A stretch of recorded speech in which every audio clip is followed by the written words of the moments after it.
అన్న నమస్తే అన్న. నమస్కారం. ఏం పేరు అన్న మీ పేరు? నా పేరు జ్ఞాన్ రెడ్డి. జ్ఞాన్ రెడ్డి గారు. సో పరిస్థితి అయితే చూస్తున్నాం ఇక్కడ మొత్తం. మేము వచ్చినప్పుడు అంతా కూడా డ్రైనేజ్ వ్యవస్థ చాలా దారుణంగా ఉంది.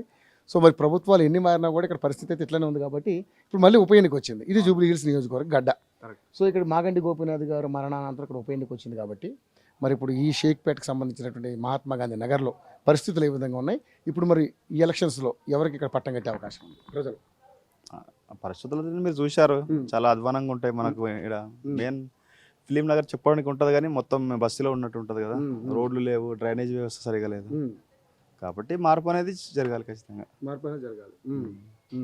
ఏ విధమైన మార్పు కోరుకుంటున్నారు? డెవలప్మెంట్ అండి, ఇంకేముంటుంది. డెవలప్మెంట్ ఎవరితో సాధ్యం అవుతుంది అనుకుంటున్నారు? డెవలప్మెంట్ ఎవరితో ప్రభుత్వంతో సాధ్యమవుతుంది. అయితే మరి కాంగ్రెస్ ప్రభుత్వం ఉంది, మరి అవుద్దా?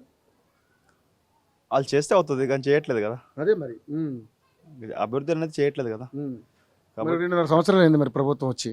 ఏంటి ఇక్కడ ఎలా ఉంది అభివృద్ధి కార్యక్రమాలు? సేమ్ అలాగే ఉంది, ఏం చేంజెస్ ఏం లేవు. సో మరి మళ్ళీ ఇప్పుడు ఉప ఎన్నిక వచ్చింది, 3 పార్టీలు ఫైట్ చేస్తున్నాయి. మరి ఎవరికి సార్ ఇక్కడ మీరేమనుకుంటున్నారు?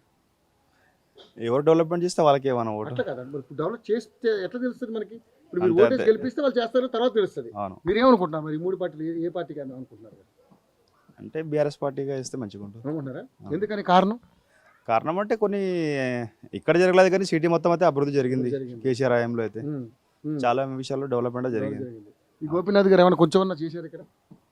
గోపీనాథ్ గురించి మేము చూడలేదు ఎక్కువ మటుకు అయితే. ఇక ఓవరాల్ గా రాష్ట్రంలో చూసుకుంటే అంతే. సో మరి మీ ఇక్కడ ఇక్కడ మీకు ఉన్నటువంటి సమస్యలు ఈసారైనా తీరుతాయని నమ్మకం ఉందా? మరి ఒకవేళ మీరంటే బీఆర్ఎస్ గెలిపిస్తానని అంటే? బీఆర్ఎస్ గెలిపిస్తే వాళ్ళ అధికారంలో లేరు కాబట్టి డౌటే, కానీ ఇక అనుకుంటున్నాం బీఆర్ఎస్కి వెళ్ళాలని అనుకుంటారు. ఎందుకంటే వాళ్ళ మిస్సెస్కి అంతే అంతే. సునీత గారు మీకు ఐడియా ఉందా? ఐడియా ఉంది.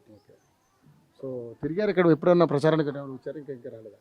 అంటే నేను చూడలేదు, నేను ఇక్కడ ఉన్నాను, ఎక్కువ ఆఫీస్కి వెళ్తా ఉంటాను కదా. ఎలక్షన్ కదా, పండగ కాబట్టి రారేమో కానీ మొత్తం వస్తారు విజిట్ చేయడానికి. ఎలక్షన్స్ కాబట్టి వస్తూనే ఉంటారు, క్యాంపెయిన్కి వస్తారు కదా. సో వచ్చినప్పుడు మీ ఏమేమి సమస్యలు చెప్దాం అనుకుంటున్నారు? సమస్యలు అంటే ఇక మాకు మెయిన్ సమస్య నాలా సమస్య ఉంది. ఇక్కడ చూడండి, ఇక్కడ వాళ్ళు పాపం బై వాక్ కూడా వెళ్ళలేరు, అలా ఉంటుంది పొజిషన్. మొత్తం డ్రైనేజ్ అక్కడ పడతా ఉంటుంది రోడ్డు పైన, చాలా కష్టంగా ఉంది. ఇంత